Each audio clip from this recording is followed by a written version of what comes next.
Mukmin itu di kolbu, sedangkan amal itu pada badan. Berarti ada gabungan.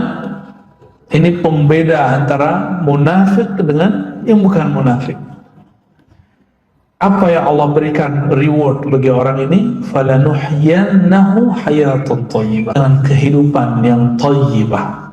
Apa arti thayyibah? Baik, baik. Kan bahasa Indonesia emang standar sekali ya, mohon maaf. Ini pakar bahasa Indonesia harus bisa membedakan ini. Ada halalan thayyiban, ya kan? Halal yang thayyib. Ini hayatun thayyibah, hidup yang thayyibah. Baldatun thayyibah, negeri yang thayyibah. Nah, gimana? Kalimatun thayyibah, kata-kata yang thayyibah, itu beda-beda semua artinya.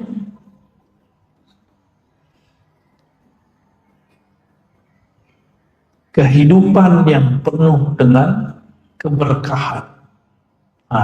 Ikrimah mengartikan al-hayatut thayyibah al-qanaah, hidup yang penuh dengan rasa qanaah. Itu yang disebut dengan hayatan thayyibah. Karena dia merasa puas dengan apa yang diberikan Allah Subhanahu wa ta'ala. Ya. Jadi apa yang membuat kita nggak bahagia? Karena kita nggak puas dengan apa yang Allah beri. Itu sederhana aja.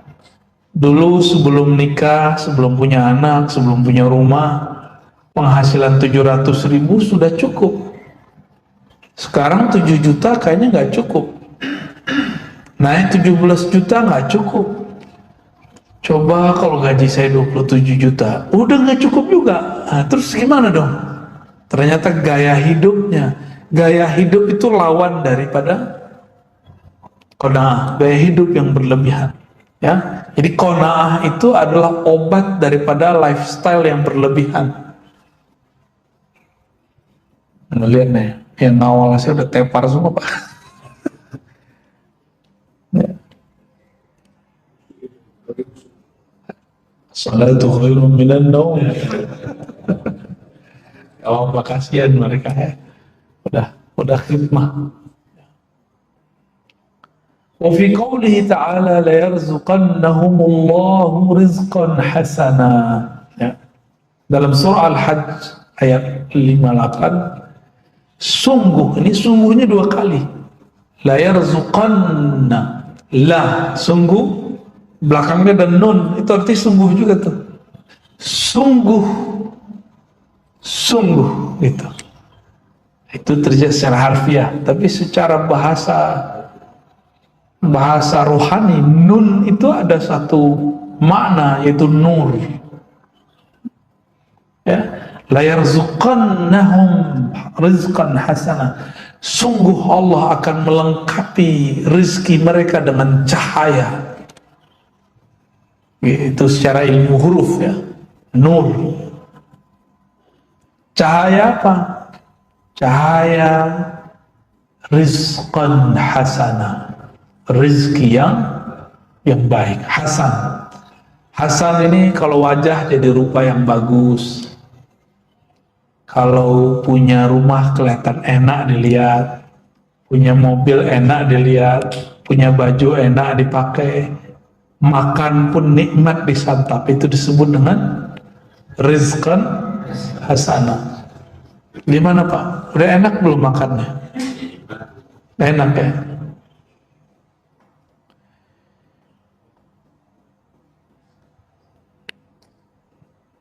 Ketika Ahlul Bait dibersihkan Allah dalam surat Al-Ahzab ayat 33, innama yuridullahu yudhiba ankumur rijza ahlal bait wa yutahhirakum tathira. Allah hanyalah menginginkan bagi kamu untuk membersihkan kamu kotoran. Kotoran apa pada mereka? Al-bukhul wa tama. Al-bukhul, kebakhilan dan ketamaan. Lawan dari qanaah. Orang bakhil itu dia pelit kepada orang lain. Nah, bakhilnya ada ininya, ada yang sudah kronis, namanya syahi. Dia tidak hanya pelit kepada orang lain, dia juga pelit kepada dirinya sendiri.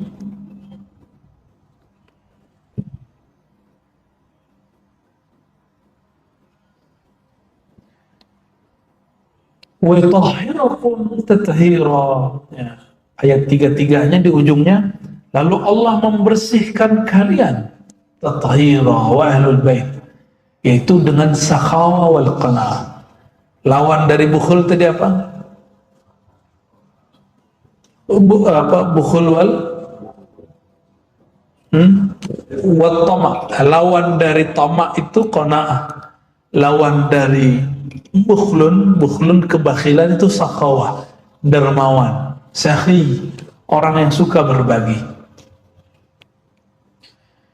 Berbagi itu tidak hanya bab harta ya, tapi juga ilmu termasuk. Sayyidina Sulaiman itu pernah berdoa, qala rabbi ighfirli wa habli mulkan la yanbaghi li ahadin min ba'di. Ay arada bil mulki kamal al hal fil qana'ah. Sayyidina Sulaiman itu doa, ya Allah ampuni aku. Minta ampun dulu beliau. Ini adab berdoa. Wahabli mulkan, berilah aku anugerah mulkan. Apa arti mulkan? Kekuasaan kerajaan, menguasai jin. Salah satu kekuasaan Nabi Sulaiman adalah menguasai jin. Jadi Nabi Sulaiman itu punya cincin, cincinnya membuat takhluk, bukan sebenarnya cincinnya, tapi orang yang megang cincinnya itu. Tapi jin-jin yang sesat mengira cincin Nabi Sulaiman lah yang membuat dia sakti. Sebenarnya Nabi Sulaiman itu sendiri. La yanbaghi li ahadin min ba'di, yang mana tidak akan layak bagi seorang pun selainku untuk mendapatkan itu. Nah, ungkapan Nabi Sulaiman itu menunjukkan bahwa beliau ini qanaah. Maka Allah berikan akses yang luar biasa. Ada satu ayat di surat Al-Infitar ya, kita udah sering dengar nih imam baca, innal abrara lafi na'im. Sesungguhnya abrar, orang-orang yang berbuat baik, sungguh lafi di dalam na'im, nikmat yang banyak. Nikmat apa itu? Al-qanaah fid dunya, qanaah dalam kehidupan dunia. Wa innal fujara lafi jahim, orang-orang yang berbuat keji di dunia, fi jahim, dalam jahim. Jahim itu nama lain dari neraka atau siksa. Mereka tersiksa gitu. Maka cobalah lihat orang-orang hari ini yang lifestyle-nya tinggi, ya tiap bulan mau ganti HP kan repot Pak. Apalagi zaman pandemi. Ya, jerit orang-orang. Ya, riwayat Imam Tabarani dan Qudai dikatakan al-qana'atu kanzun la yafna. Qana'ah itu adalah perbendaharaan yang tidak pernah habis. Jadi orang kalau qanaah itu sama kayak dia punya kekayaan nggak pernah habis. Tapi kalau bapak ini punya duit banyak, itu bisa habis. Ya ada satu negeri di Jawa kemarin ya, yang habis jual-jualin tanah. Masih ingat? Oh pada beli mobil. Namanya duit kan habis Pak. Sekarang ya kasihan juga sih kita. Demo minta kerja, ya. Ini pelajaran buat kita, biar kita nggak usah nyinggung mereka, tapi kita dapat pelajaran dari mereka bahwa harta meskipun miliaran banyak nggak akan bertahan, ya. Yang membuat bertahan itu al-qanaah. Ini pesan buat diri kita dan apalagi keluarga di rumah, istri itu penting sekali nih mempelajari bab qanaah. Ini bukan alasan kita untuk tidak menafkahi, ya. Justru laki-laki itu kebahagiaannya bisa memberi nafkah. Laki-laki yang tidak normal, tidak sempurna, dia nggak memberi nafkah. Ya, jadi jangan ada yang seneng tuh, wah enak ya sama apa orang kaya gitu. Terus maksudnya apa nanya begitu? Maksudnya apa? Biar kita nggak memberi nafkah. Itu cowok laki-laki nggak jantan itu yang nanya. Ya. Laki-laki yang jantan itu, yang gentle itu ya bertanggung jawab. Bertanggung jawab, gak, jangan enak-enakan ngomong begitu ya. Itu cowok matre namanya.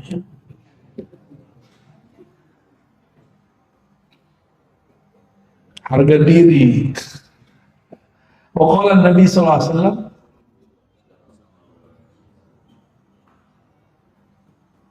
radhiya yarda, irda bima qasamallahu laka takun aghnan nas. Nah, ini ada sebuah riwayat juga. Ini ada di riwayat Imam Tirmizi, semakna dengannya. Ridholah terhadap yang Allah berikan bagimu, engkau akan merasa menjadi orang yang paling bercukupan di antara manusia. Ya, bahasa Arabnya aghna, kaya. Jadi kaya dalam bab kerohanian itu bukan banyak kepunyaan. Kaya itu merasa cukup dengan pemberian Allah Ta'ala. Namanya dunia, apa aja nggak ada puasnya, benar nggak? Nggak ada puasnya, Pak. Emang begitulah dunia, ya.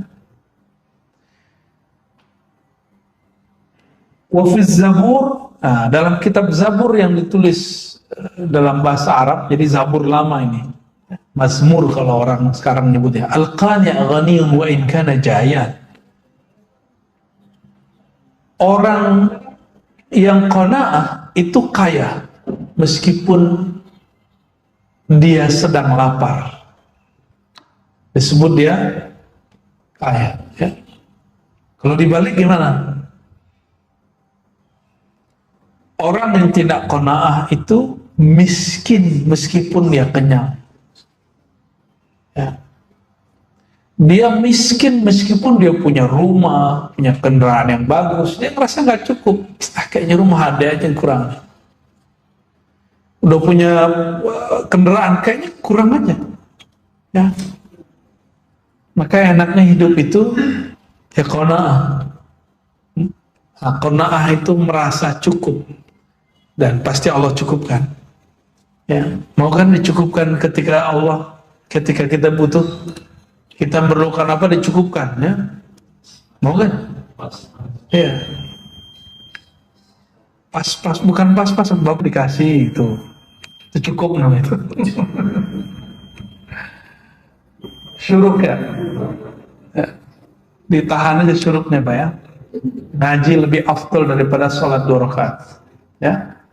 Gak percaya Bapak meninggal. Ada orang yang tidak paham, gurunya masih mengajarkan 1, 2, 3 bab ilmu. Dia baru dapat hadis kemarin. Hadisnya nggak tahu dia kalau kualitasnya tidak sampai derajat sahih. Bahwa kalau terbit matahari, maka sholat 2 rakaat sama dengan pahala haji umroh. Itu kan pahala.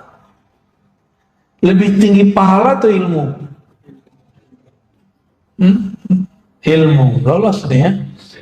Kayaknya ada yang mau sholat kayaknya. Gak apa-apa, saya nggak ngelarang juga untuk mau sholat. Cuma aneh mau tanya, pilih emas atau batu? Ya? Ada juga beberapa. Saya ketika keluar kota masih ada 1, 2.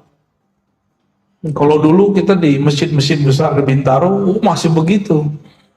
Coba kalau semuanya berpikir begitu, kita ngomong sendiri, Pak. Ya. Dia nggak paham bahwa ada 1 bab dalam hadis. Ibnu Majah meriwayatkan bahwa engkau belajar satu baban minal ilmi itu afdal min alfi raka'atin, lebih afdal daripada 1000 rakaat. Kenapa? Kalau ente sholat sendiri belum tentu khusyuk. Itu sifat Allah.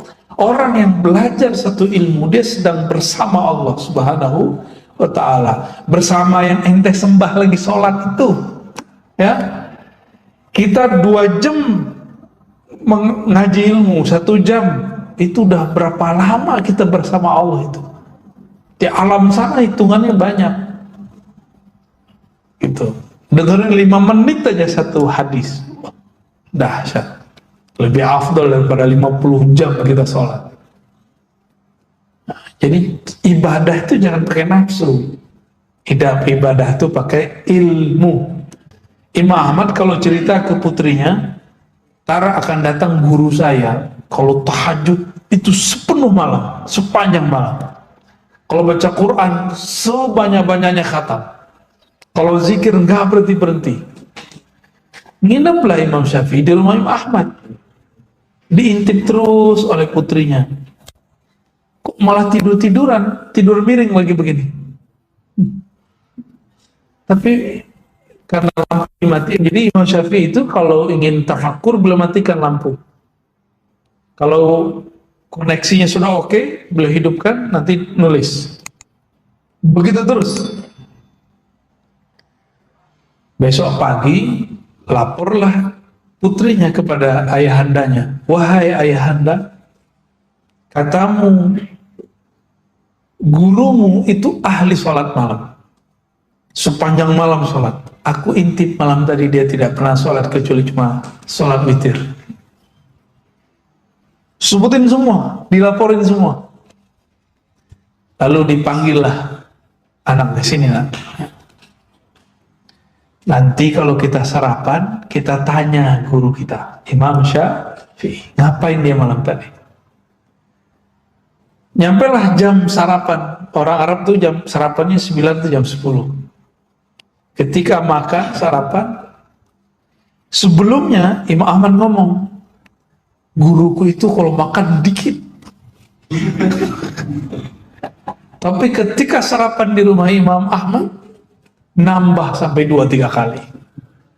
Kira-kira begitu kalau diterjemahin orang Indonesia ya. Bengong itu anaknya, matanya tuh tebah. Memang gak jelas. Yang benar ini ya. Ini ulama apa sih, ini makan kok banyak. Muhammad bin Idris ya. Putriku malam tadi selalu memata-mataimu. Dan juga waktu sarapan ini dia heran melihat engkau makan. Apa gerangan yang ada padamu? Mohon terangkan kepada putriku. Karena orang awam itu punya teori tentang guru itu ala dia, nggak cocok ditinggalin. Itu murid kurang ajar benar itu. Ya. Guru kok ala dia, bukan ala guru itu. Kalau Imam Syafi'i mengatakan malam tadi aku murojaah 1 ayat, 1 surat. Sampailah di 1 ayat, aku berhenti dan mengulangnya 70 kali. Setiap mengulangnya ada 1 masalah baru yang aku temukan jawabannya.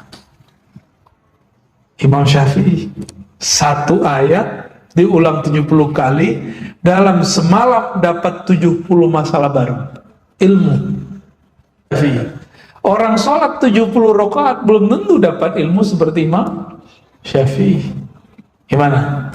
Anda mau protes?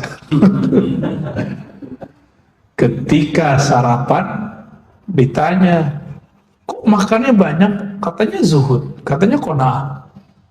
Kata beliau apa?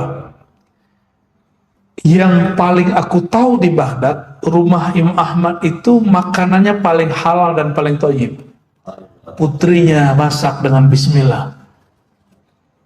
Kepala rumah tangganya mencari dengan halal. Maka aku tidak mau menyisakan diriku untuk mengambil berkah dari rumah penuh berkah. Makanya di modus makan banyak nih.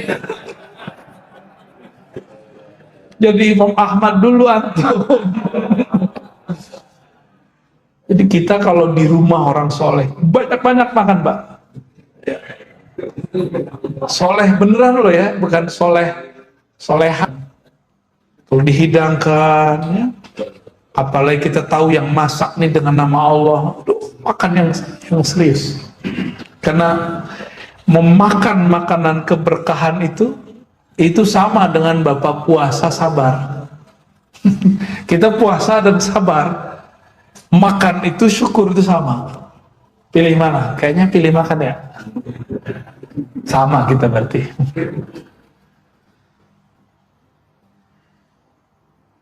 Nah, ini yang disebut saleh. Kalau di rumah orang yang halal makanannya, jangan makan sedikit, itu saleh.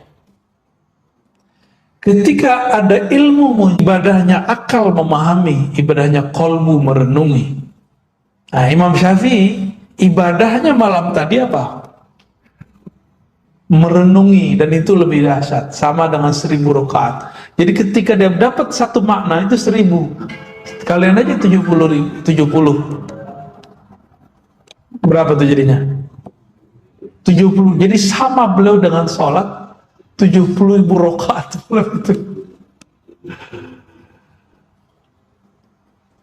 Ketika Imam Syafi'i pindah ke Makkah, ke Madinah, ke Mesir ya. Ini bukan hijrah yang pertengahan, ini hijrah yang terakhir. Berarti ke Mesir. Setelah 4 tahun beliau tinggal di Mekah, di Mesir ya. Apa yang terjadi? Beliau sudah mau sakarat. Tiba-tiba putrinya nangis.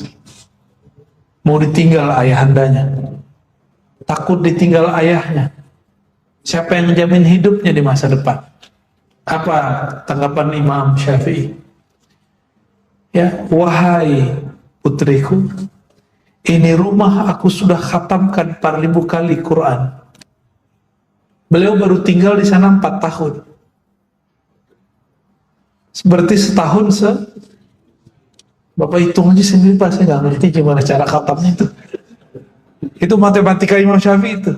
Karena beliau mengikuti mazhabnya Sayyidina Utsman. Sehari bisa khatam 8 kali. Sayyidina Utsman. Sehari 8 kali. Saya belum bisa ngejar itu. Tapi saya punya santri, sudah ada yang bisa 10 kali sehari. Tapi nggak tahu cara dia baca. Cara bacanya itu bagi dia sudah 2 ayat. Bagi kita belum ya. Baik, Imam Syafi'i mengatakan apa tadi? Apa yang kau khawatirkan? Ini rumah sudah diberkahi. Khataman 4000 kali khatam. Ini kata-kata Imam Syafi'i. Itulah sekarang yang jadi kota Kairo itu ya. Tempat beliau dulu baca Quran. Barangkali ya itulah yang jadi Al-Azhar sekarang itu. Tempatnya beliau dulu tinggal itu.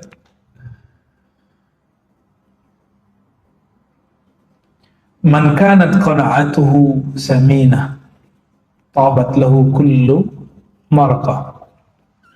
Orang kalau qana'ah, makanan nggak enak jadi enak. Maka Rasulullah itu nggak pernah menghujat makanan. Nah, ini yang harus kita ajarkan ke anak-anak kita ya. Kalau kita nyantri sih dulu biasa Pak ya. Tapi anak-anak sekarang nyantri ngeluh terus. Padahal nyantri sekarang udah jauh lebih enak daripada nyantri zaman teman dulu ya. Anak saya masukin ke pesantren, nggak bisa makan dia. Oh ya, ada yang lebih lucu nih. Ini dia pertama masuk pesantren muntah. Gaya beneran. Dia juga.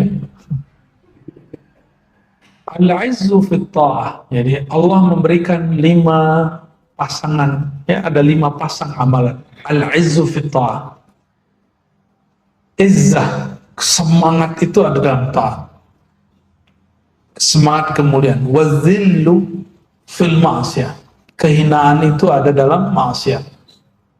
Wal haibatu fi qiyamil lail. Orang yang karismatik itu adalah orang-orang yang membangunkan, yang qiyamul lail, baik dengan ilmu atau dengan amal. Maka orang-orang yang qiyamul lail kuat, meskipun wajahnya lelah, matanya pucat, ya, tapi dia punya haibah, punya karismatik, ya. Maka kalau ada di antara bapak ibu ini, anaknya pengen dijadiin ulama, ajarkan anak kita qiyamul lail. Baik qiyamul lail dalam berilmu atau qiyamul lail dalam beramal, ya.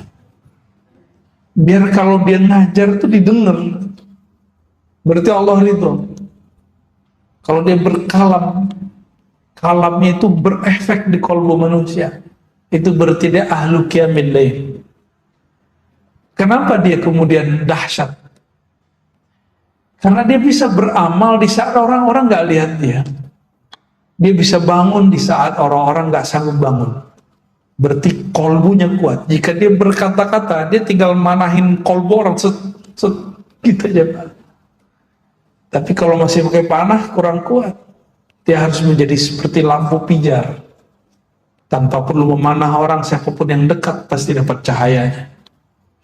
Syukur-syukur jika kolbunya seperti rembulan, ya. Bahkan jika kolbunya seperti matahari, ya.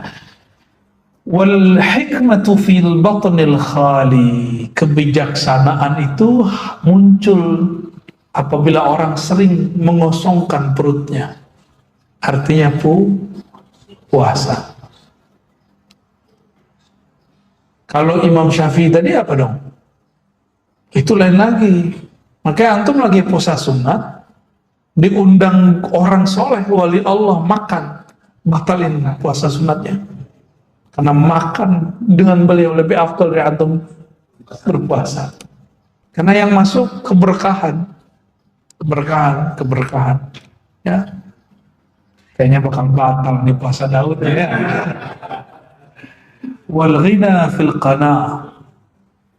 Dan kekayaan itu hanya ada pada orang-orang yang qana'. Tidak ada pada orang yang banyak duit, ya. Bapak survei aja, orang banyak duit kan sudah punya teman banyak nih, ya. Nggak akan merasa kaya dia. Man qana'a istaraha min asy-syughul wastatala 'al-kull. Orang yang qana'a, dia akan mau bahagia, qana'a, ya. Man nazarat ainahu ila ma fi aidin nas tala huznu. Siapa yang masih senang melirik kepunyaan orang, rumah orang, mobil orang, apanya orang lah, huzun, apa arti huzun? Kesedihannya, bawaannya sedihnya, kok saya begini, kok saya begitu, ya. Saya masih ingat dulu waktu masih mahasiswa, kalau ngeliat ada petakan kosong, coba kalau aku tinggal di situ nggak bayar gitu, Pak. Bener nggak, sama nggak? Sama kita, ya. Waktu dulu masih mahasiswa. Sekarang udah ngeliat petakan kosong, nggak minat. Minatnya rumah gede yang kosong. Kalau ngeliat rumah gede yang kosong, ya Allah, ngapain ya orang kok tinggalin rumahnya? Kasih buat saya aja, gitu. Sekarang begitu. Nah, ini Ustadz juga diuji, Pak. Ustadz itu ujiannya ngelihat tanah kosong. Serius. Kayaknya pengen bangun terus, ya. Pengen bangun pesantrennya modus itu. Donasi. Ada nasinya, ya. Ini hati-hati. Kalau para dai tanya kolbunya, ini nafsumu atau kolbumu, gitu, ya. Kita pengen bangun, ini nafsu kita atau emang manhaj yang diturunkan guru kita. Saya ketemu ada ajengan di Jawa Barat, kata gurunya, kamu kalau punya pesantren harus ada pembangunan lahir batin. Jadi walaupun nggak ada apa-apa, harus ada apa kek yang ente sedang bangun. Itu ijazah dari gurunya. Ijazah dari gurunya. Untuk apa? Orang kalau ada yang membangun berarti dia ada usaha untuk mengumpulkan dana. Dan saya tanya, kamu terima dana dari pemerintah nggak? Enggak. Dari partai? Enggak. Terus dari mana? Ada aja. Gitu. Jadi dia nggak ngantungin hatinya kepada makhluk. Nah, itu boleh. Itu nggak apa-apa. Ini tanah yang di sini belum selesai dibangun, udah pengen bebasin tanah yang sampingnya lagi, Ustaz. Ya, nafsu saya maksudnya. Itu nafsu saya, Pak. Makanya ujian saya waktu beberapa tahun kemarin adalah melepas apa yang saya imajinasikan bakal jadi pusat pesantren. Kita lepasin talak tanah. Setelah kita talak tanah, barulah kemudian rasa berat di pikiran itu berkurang. Saya jadi bisa fokus ngajar, bisa bebas keluar kemana-mana. Ya. Habis itu tanah yang nyari kita. Oh benerlah kata Nabi dari hadis Imam Ahmad, hadis Imam Tirmizi. Siapa yang himmahnya dunia, maka Allah jadikan pikirannya bercabang. Dan dia hanya dapat apa yang menjadi hak dia. Tapi sebaliknya, jika himmahnya akhirat, dunia datang. Dunia datang, dia seperti magnet. Nah, dunia itu datang ngejar dia, bukan dia ngejar dunia. Pilih mana, Pak? Ini teorinya doang yang mudah nih. Cobain aja sendiri, kuat. Madam al-iqab fi matarihi fala tusammu ilaihi himmatas sayad. Ini nggak perlu ya. Nah, maka jamaah yang memuliakan Allah,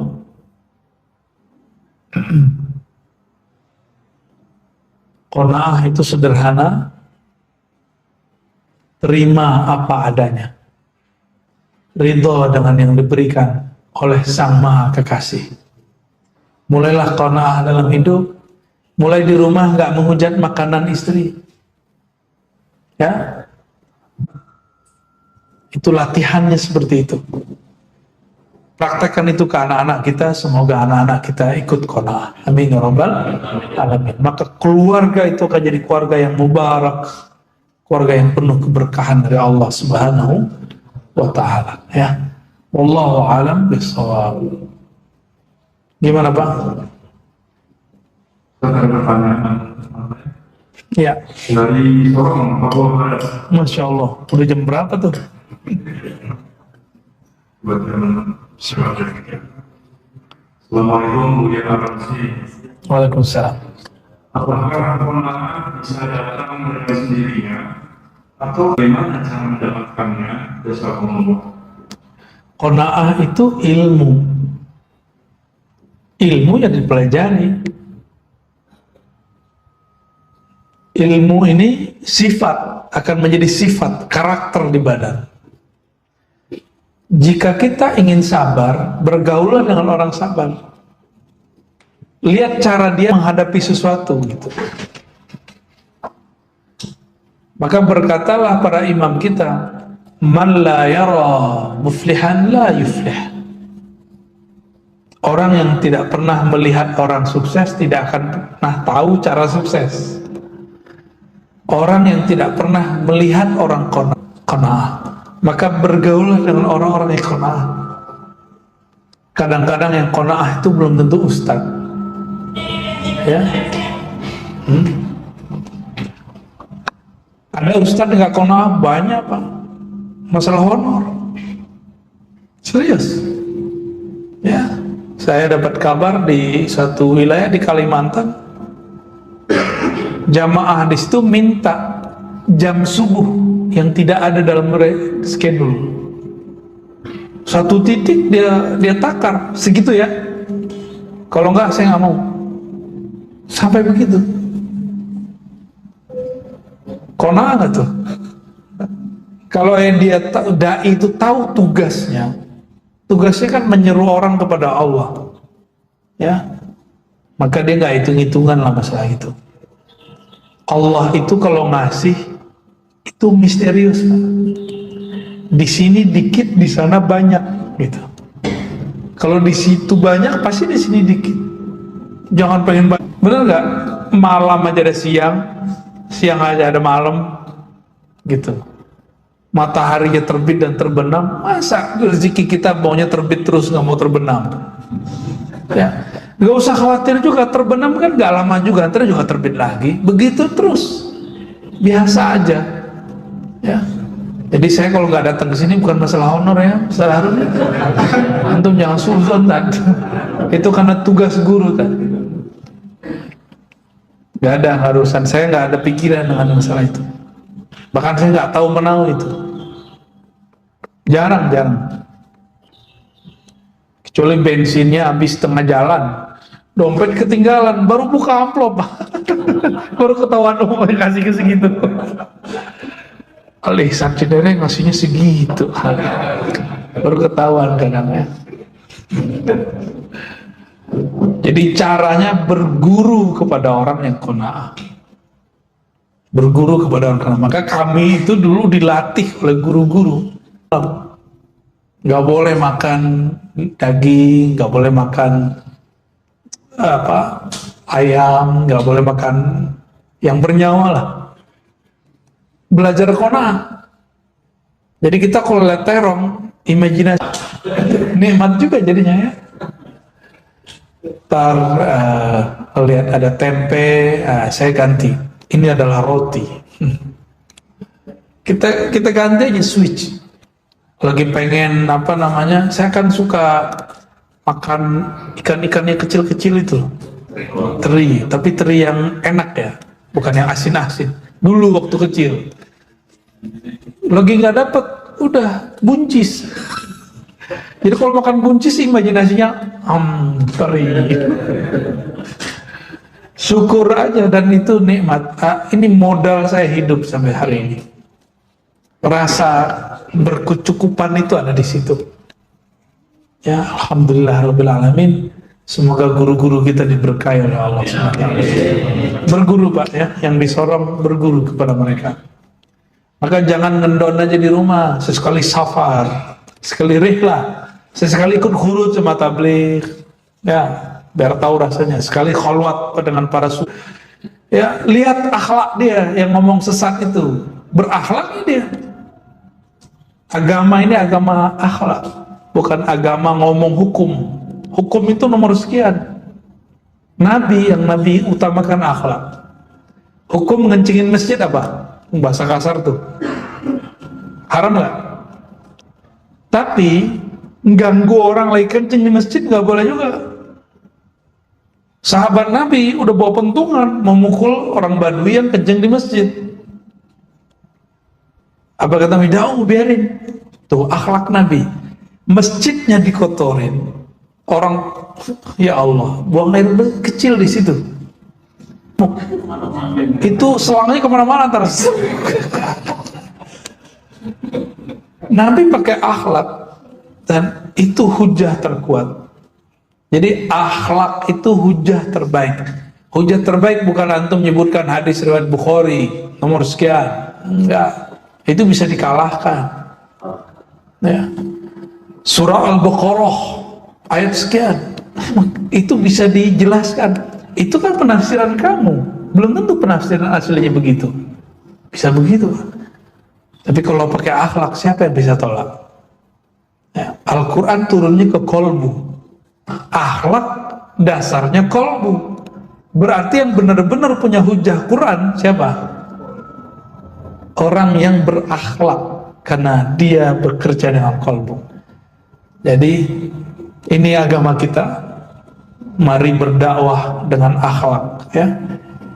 Saya pun lagi merubah cara dakwah saya ini Pak. Proses terus penyempurnaan.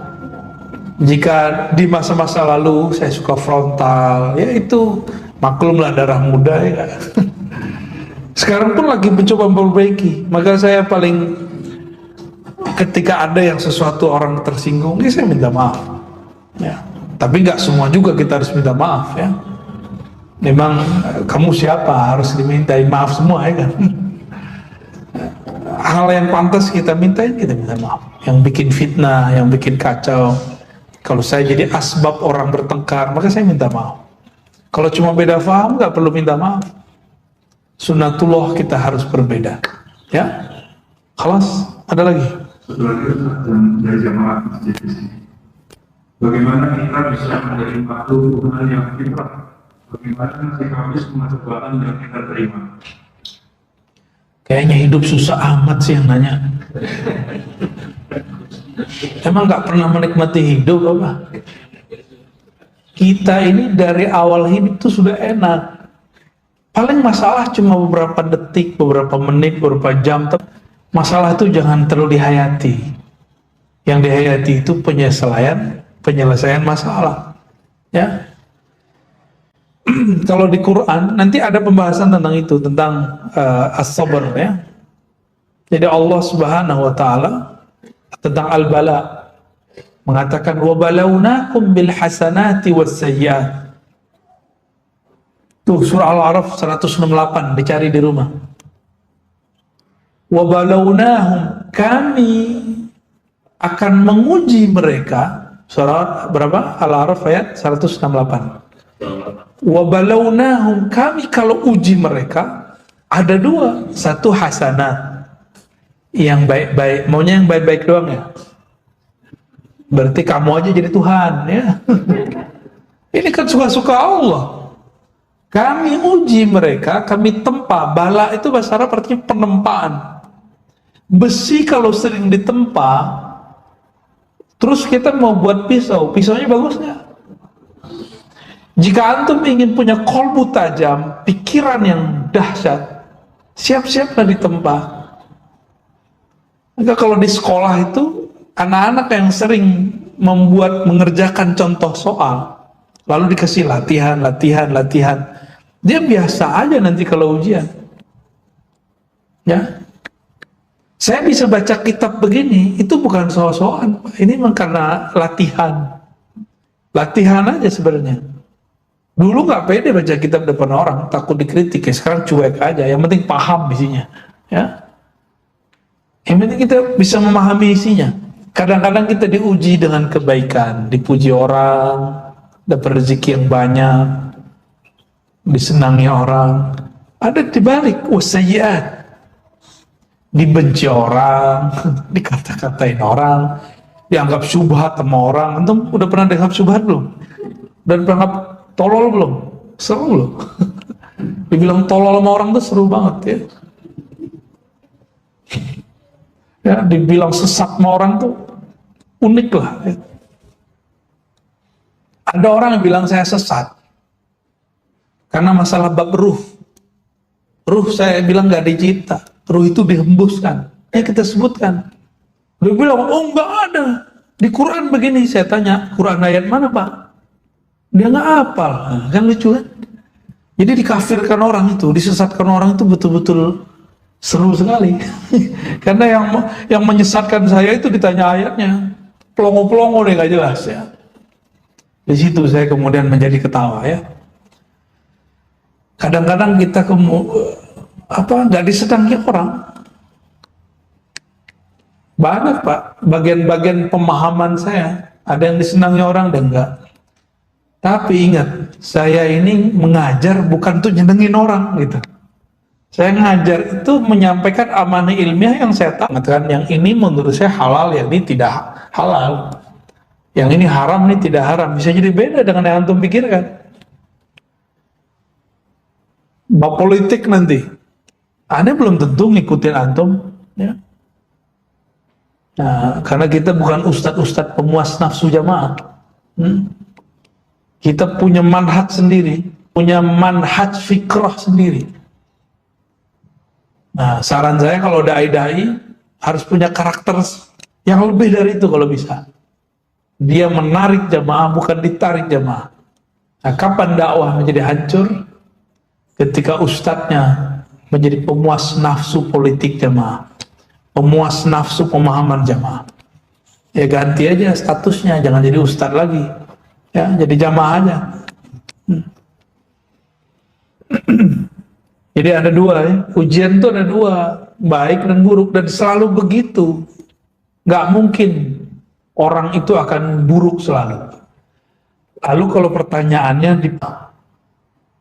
Ya, hanya Allah yang memfitrahkan kita. Nabi mengatakan orang yang puasa Ramadan imanan wa ihtisaban, ya, maka dia akan lahir seperti dia akan keluar dari Ramadan seperti lahir dari ibunya. Itu Allah yang kerja, bukan kita yang kerja. Tugas kita cuma kunu ibadallah, jadilah hamba-hamba Allah. Maka saya ta'lim saya tidak pernah menuntut orang suci. Nggak pernah. Yang kita tuntut orang tobat, suci nggak? Nggak mungkin Bapak suci. Saya aja nggak ada. Ini sekarang bener nih, pulang coba. Buka YouTube, nonton, matanya udah kotor lagi. Ya. Bener nggak? Sekarang nih udah bener nih. Nyampe di jalan. Bukan kita yang ingin melihat maksiat, Pak. Maksiat yang datang. Terus mau disalahin siapa? Ya. Jadi saya nggak percaya kalau ada orang bisa menjadi suci. Nggak percaya. Kecuali hanya orang yang disucikan Allah. Maka ayatnya yuwayutahhirakum tathira, hanya Allah yang mensucikan. Kita tidak akan pernah bisa mensucikan diri sendiri. Ini kemarin nih Bapak cek, ingat-ingat seharian pernah kan makan minum nggak menyebut nama Allah?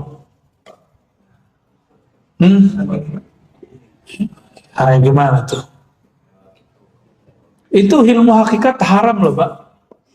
Dalam ilmu fikih makruh, dalam ilmu hakikat itu haram. Tuh, mau suci atau nggak bisa. Maka kita hanya bisa kemudian datang dengan taubat. Ya Allah, aku tidak sanggup mutlak jadi orang yang taat. Tapi Engkau Maha penerima taubat. Terimalah taubatku.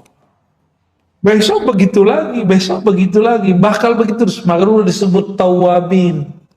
Orang yang setiap hari dia datang mengadukan dosanya kepada Allah. Beda dengan al-ais, ya, al-ais min rahmatillah, orang-orang yang putus asa dari rahmat Allah. Al-qanitun, orang-orang yang putus asa dari Allah, itu enggak masalah dikit ngeluh, ya. Apalagi kalau maksiat. Nah, ini maksiat ini kan orang kalau kena maksiat mikir gini, ya udahlah hancur-hancur sekalian. Nah, itu nggak benar itu. Jangan begitu sama Allah. Allah nggak begitu kok. Allah mengatakan jika dosamu ananas sama menyundul langit, tapi engkau ngaku kepada Allah, Allah ampuni. Allah tuh suka sama orang ngaku. Sederhana ini penutup. Kita punya anak salah, dia ngaku salah depan kita, dimaafin nggak? Bapak suka kamu ngaku. Kita nggak ngomong gitu, Pak. Coba anak kita ngaku nggak salah, terus ketahuan gimana? Ya, jika kita suka orang yang ngaku, itu sebenarnya sifat Allah yang Allah titipkan di kolbu ini biar kita faham. Kalau engkau datang kepada Allah, datanglah dalam penuh pengakuan dan penyesalan. Dan Allah itu lebih sempurna dari kita. Orang tua, ibu, udah kesel sama anak dari saudara, kamu pulang, keluar, jangan balik-balik. Nggak balik, dicari nggak? Allah cari rahmat, disebar, cari orang ini. Begitu Allah baik, ya. Jadi nggak usah khawatir lah. Mau ustadz, mau kiai, mau orang biasa, orang alim, nggak orang alim, dosanya, kesempatan maksiatnya sama, ya. Maka beruntunglah orang yang mengaku salah dan tidak suci. Itulah orang-orang yang Allah cintai. Innallaha yuhibbut tawwabin. Sesungguhnya Allah cinta kepada orang-orang yang menyesali maksiatnya, taubat kepada Rabbnya. Allahumma ja'alna minat tawwabin warzuqnal qanaah. Ya Allah, berikan kami rasa penyesalan, rasa mengaku di hadapan, dan berikan kami hiasi kalbu kami ya Allah dengan sifat qanaah, ridha dengan pemberianmu.